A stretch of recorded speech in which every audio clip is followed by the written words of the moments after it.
Assalamu alaikum wa rahmatullahi wa barakatuh. Bienvenue dans Sachet en parle.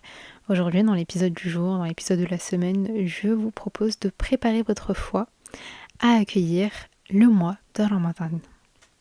D'après Abu Huraira, le prophète Mohammed sallallahu alayhi wa sallam m'a dit: le mois de Ramadan vous est venu. C'est un mois béni qu'Allah vous a imposé de jeûner. Durant ce mois, les portes des cieux sont ouvertes, les portes de la géhenne sont fermées et les diables sont enchaînés. Allah a dans ce mois une nuit qui est meilleure que 1000 mois.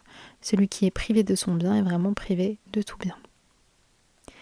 Alhamdulillah, le mois de Ramadan est très rapidement arrivé à nous. Et Ramadan, c'est un mois béni. Un mois béni qui est rempli de bénédictions, que le croyant doit aller chercher. Des bénédictions qu'il ne peut pas négliger. Il doit essayer de se rapprocher de son Seigneur. Il doit essayer de remplir sa balance de bonnes actions. Il va essayer d'invoquer Allah. Il va essayer de se repentir et de demander le pardon pour ses péchés. Et de l'autre côté, Allah subhanahu wa ta'ala va accepter nos bonnes actions, va les multiplier, va nous en récompenser, en multipliant la récompense, va accepter notre repentir. Il va pardonner nos péchés. El-Muhim, Allah, il va nous récompenser pour tout ce qu'on va mettre en place. Et d'après Abu Huraira, le prophète Mohammed sallallahu alayhi wa sallam a dit: celui qui prie la nuit du destin avec foi et en espérant sa récompense, ses péchés précédents seront pardonnés. Et celui qui jeûne le ramadan avec foi et en espérant la récompense, ses péchés précédents sont pardonnés. Rapporté par Al-Bukhari. Sauf que pour pleinement profiter de ce mois, faut préparer sa foi, faut préparer ses intentions, comprendre pourquoi il ne faut pas passer à côté de ce mois. Et c'est la thématique de cet épisode. Aujourd'hui, je vous invite à préparer votre foi pour réussir ce mois béni et ne pas avoir de regrets en se disant qu'on aurait dû en faire plus. Et je sais que beaucoup savent de quoi je parle.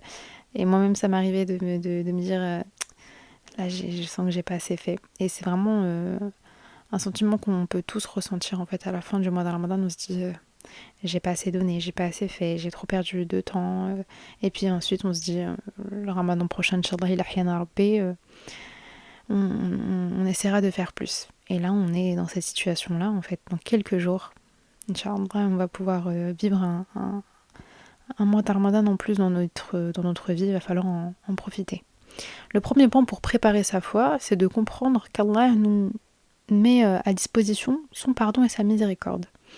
Allah subhanahu wa ta'ala, il a 99 noms et attributs. Et dans ces nombreux noms et attributs, il y en a énormément qui nous rappellent la bonté, la clémence, le pardon, son ouverture, son acceptance face à notre repentir, sa miséricorde. Allah, c'est Ar-Rahim, Ar-Rahman, Al-Ghafir, Al-Ghafour, Al-Tawwab. Et cette qualité énorme qui est la miséricorde qui est la bonté, le fait de pardonner, le fait de nous aimer malgré nos fautes, nos péchés, et de nous accepter tel qu'on est, et même, je dirais, d'être patient face à nos manquements. Allah, il est patient face à nos manquements. Et cette miséricorde, elle est décuplée, multipliée, je sais pas comment on peut dire ça, pendant le mois de Ramadan. Et on doit comprendre que aucun de nous n'est parfait, et c'est pour cela qu'on doit profiter de la miséricorde d'Allah subhanahu wa ta'ala. Du coup, comment on fait pour profiter de la miséricorde d'Allah ? Eh bien, on multiplie al-istighfar autant que l'on peut, la doua du pardon. Allahumma innaka afun tuhibbul afwa fa'fu anni. Et on l'invoque par les attributs qui appuient sur sa miséricorde. Ar-Rahman, Ar-Rahim, Al-Ghafour.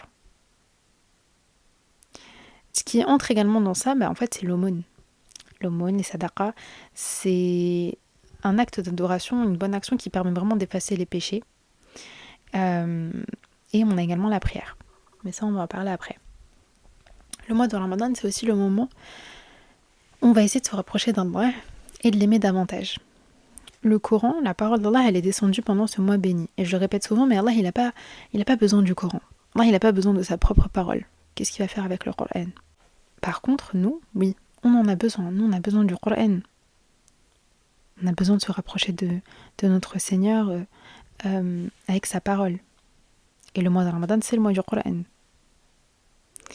Dans Surat Al-Baqarah, verset 185, Allah dit: le mois de Ramadan est le mois au cours duquel le Coran a été descendu comme guide pour les gens et preuve claire de la bonne direction et du discernement. Quiconque d'entre vous voit ce mois, qu'il jeûne. Et quiconque est malade ou en voyage devra jeûner un nombre égal d'autres jours.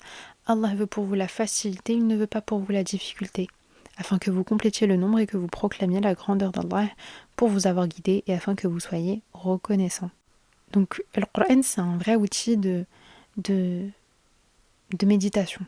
Là, le verset que je vous ai partagé, il permet de comprendre que voilà, le Coran a été descendu comme guide pour les gens. Comme guide, mais comme outil également de méditation. Un outil qui nous sert à comprendre l'histoire, la grandeur d'Allah. C'est un livre qui, subhanallah, contient de nombreux bienfaits, qui peut être un remède pour nous. Donc c'est un peu à nous de faire l'effort de le lire, de l'apprendre, de le réciter, de l'étudier pendant ce mois de Ramadan. Le mois de Ramadan, c'est le mois du Coran. Maintenant, c'est à nous de voir comment est-ce qu'on peut rentrer le Coran dans notre routine, si on a tendance à le délaisser, si on a tendance à ne pas écouter, ne pas lire, ne pas l'apprendre, etc.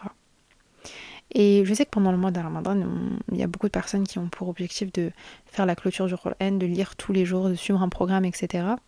Pour ceux qui l'ont déjà fait, pour qui c'est une habitude, alhamdoulilah, qu'Allah vous facilite. Mais moi, je vous conseillerais toujours de prendre votre temps dans la lecture du Coran.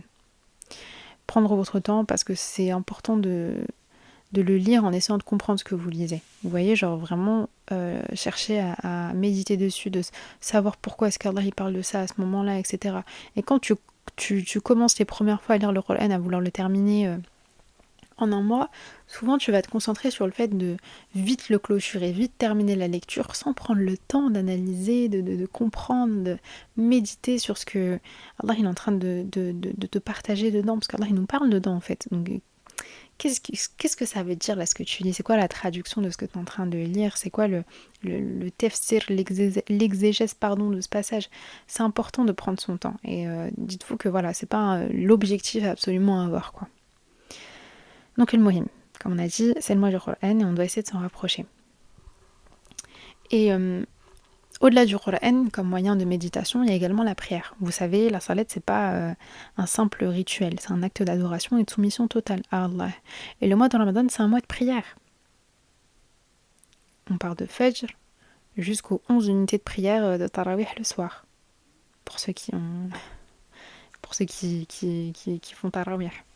Et il faut pas oublier que chaque prière, ça devient une occasion de revenir à Allah, de purifier son cœur, de se reconnecter à lui. Dans chaque inclinaison, dans chaque prosternation, tu déposes tes problèmes, tes fardeaux, tes peurs, tes regrets, ton anxiété, ton stress. Et tu fais part à Allah de tes envies, de tes besoins. De quoi est-ce que tu as besoin en ce moment? Qu'est-ce que ton âme réclame? Quelles sont tes invocations? Quelles sont tes demandes? La prière, en vérité, c'est un vrai moment de méditation profonde, où l'âme trouve du repos, où on se purifie de nos péchés, où on se renforce. Et le Coran et la prière, d'ailleurs, ils se complètent pendant ce mois béni, parce que le Coran nous guide, et la prière, elle transforme un peu nos intentions en actes, et elle permet à notre cœur, en fait, de se sentir proche d'Allah. Donc, Ramadan, c'est pas juste le jeûne, le fait de se couper de la nourriture et de la boisson pendant plusieurs heures, etc. C'est bien plus que ça. C'est un vrai chemin qui nous permet qu'on va emprunter pour se transformer spirituellement. Et dans chaque fait et geste, chaque prosternation, chaque inclinaison, chaque intention qu'on va venir poser pendant ce mois-là. Donc gardez en tête que c'est une opportunité pour nous de méditer, de se purifier, de demander pardon, de devenir une meilleure version de soi-même. Le mois de Ramadan, il met également en avant nos péchés. Parce qu'on sait qu'on doit essayer d'éviter de commettre des péchés, les diminuer, les mettre de côté, etc. Et faut plus prendre ça comme une occasion de laisser derrière nous certaines habitudes, plutôt que de purée, je sais pas comment je vais faire. J'ai accumulé trop de péchés, c'est devenu trop des habitudes, je sais pas comment je vais faire. On peut ressentir cette petite angoisse-là. Mais vraiment se dire, ok, c'est l'occasion là pour laisser derrière moi mes anciennes habitudes. Vous voyez, ces péchés qu'on accumule, sans même chercher le pardon des fois, parce que c'est devenu des habitudes, comme je vous ai dit. Mais en fait, ça a un réel impact sur le cœur. Le péché, faut pas oublier que ça alourdit l'âme. Ça nous éloigne d'Allah, ça nous empêche de progresser spirituellement. Des fois, on se dit, purée, je me sens bloquée, j'arrive pas à avancer dans ma vie, nanani, nanana. Les péchés. Les péchés. Et c'est là qu'intervient la notion de djihad al-nafs. Djihad al-nafs, c'est le combat contre notre propre âme. Ce djihad, c'est pas un combat contre les autres ou je sais pas quoi, c'est pas la guerre.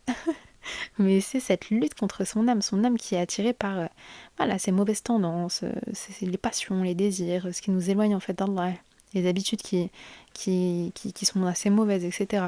Et Ramadan, c'est le meilleur moment en fait pour combattre un peu son âme, vous voyez. Et on arrive à combattre son âme avec des bonnes actions, le jeûne, la prière, le Coran, invoquer Allah, multiplier les bonnes actions. Tout ça, ça nous aide à maîtriser notre nefs. Notre nefs, je le répéterai jamais assez, il tend tantôt vers le mal, tantôt vers le bien. Ce qui le nourrit dans le bien, ça va être les actes d'adoration. Ce qui le nourrit dans le mal, ça va être le fait de céder aux tentations, au péché. Plus tu cèdes au péché, aux tentations, plus il va t'attirer dedans. Plus tu le nourris de bonnes choses, donc des actes d'adoration, des bonnes actions, plus il va te pousser à te rapprocher d'Allah et aimer un petit peu plus ta religion. Et le prophète Mohammed sallallahu alayhi wa sallam a dit, celui qui abandonne un péché pour Allah, Allah le remplacera par quelque chose de meilleur. J'en profite également pour vous dire que le mois de Ramadan, c'est pas un mois de compétition, c'est pas un mois où on doit faire au-delà de nos capacités, c'est pas un mois où on doit se dire je dois faire mieux que ce que j'ai fait au cours de toute ma vie, mais un mois où on essaie de se recentrer sur l'essentiel. On se recentre sur l'essentiel, on prend le temps de remercier Allah pour chacun des bienfaits qu'il a mis dans notre vie, et on essaie d'avancer doucement, avec une bonne intention. La niya, ça compte. Le prophète Mohammed sallallahu alayhi wa sallam a dit les actes ne valent que par leurs intentions. Innal a'malu bin-niyya. Et, Inch'Allah, Allah nous facilitera ce mois. Donc ça passe par ça. On est en compète avec personne. On se compare avec personne. Les réseaux sociaux, faites attention au contenu que vous consommez. Au Get Ready With Me, aux routines spirituelles, etc. Vous laissez ça de côté. Et vraiment, vous vous concentrez sur vos efforts. Vous faites un pas vers Allah, Allah il en fera 100 vers vous. Cherchez la constance. La régularité, c'est pas grave si vous faites pas beaucoup. Tant que vous faites un peu tous les jours, c'est bien mieux que quelqu'un qui fait de fou malade pendant un jour et qui lâche tout après. Et surtout, parce que moi je sais que j'ai reçu beaucoup de messages l'année dernière par rapport à ça, des commentaires et tout, de sœurs qui disaient oui, j'ai tout donné pendant les 2 premières semaines, là je suis KO, j'arrive plus à rien faire, je culpabilise. La constance, la régularité. Va pas te donner de fou malade au début et après à la fin t'as plus de jeu. Genre vraiment, constance, régularité, il y a que ça. Et c'est un hadith du prophète Mohammed sallallahu alayhi wa sallam qui dit que les actes les plus aimés d'Allah sont ceux qui sont faits dans la régularité, même s'ils sont minimes. Même si c'est très peu. Donc je crois que j'ai tout partagé dans cet épisode de podcast. Allahumma balaghna Ramadan. Qu'Allah nous permette d'arriver au mois de Ramadan en bonne santé, avec nos proches, qui fasse que ce soit un mois où on arrive à se remettre sérieusement en question, qu'on arrive à prendre conscience de nos faiblesses, de nos failles, des péchés qu'on commet, de nos mauvaises habitudes, et que ce soit un moment où on arrive à pouvoir se relever en fait de tout ça et avancer doucement, cheminer doucement vers Allah. Qu'Allah nous pardonne nos péchés, qu'Allah nous guide vers le droit chemin, qu'Allah nous rapproche de lui, qu'Allah place la paix, la sérénité, la tranquillité dans notre cœur et qu'il fasse que ce soit un mois riche en miséricorde, en pardon et en amour. J'espère que cet épisode t'a plu. Si c'est le cas, n'hésite pas à le partager. Tu peux me rejoindre sur les réseaux, c'est safia.podcast sur TikTok et Instagram. Et on se retrouve très vite, Inch'Allah, pour le petit programme que je vous ai concocté pour le mois de Ramadan. Inch'Allah, il y aura un épisode lundi et vendredi. Chaque semaine jusqu'à la fin de ce mois béni. Assalamu alaikum.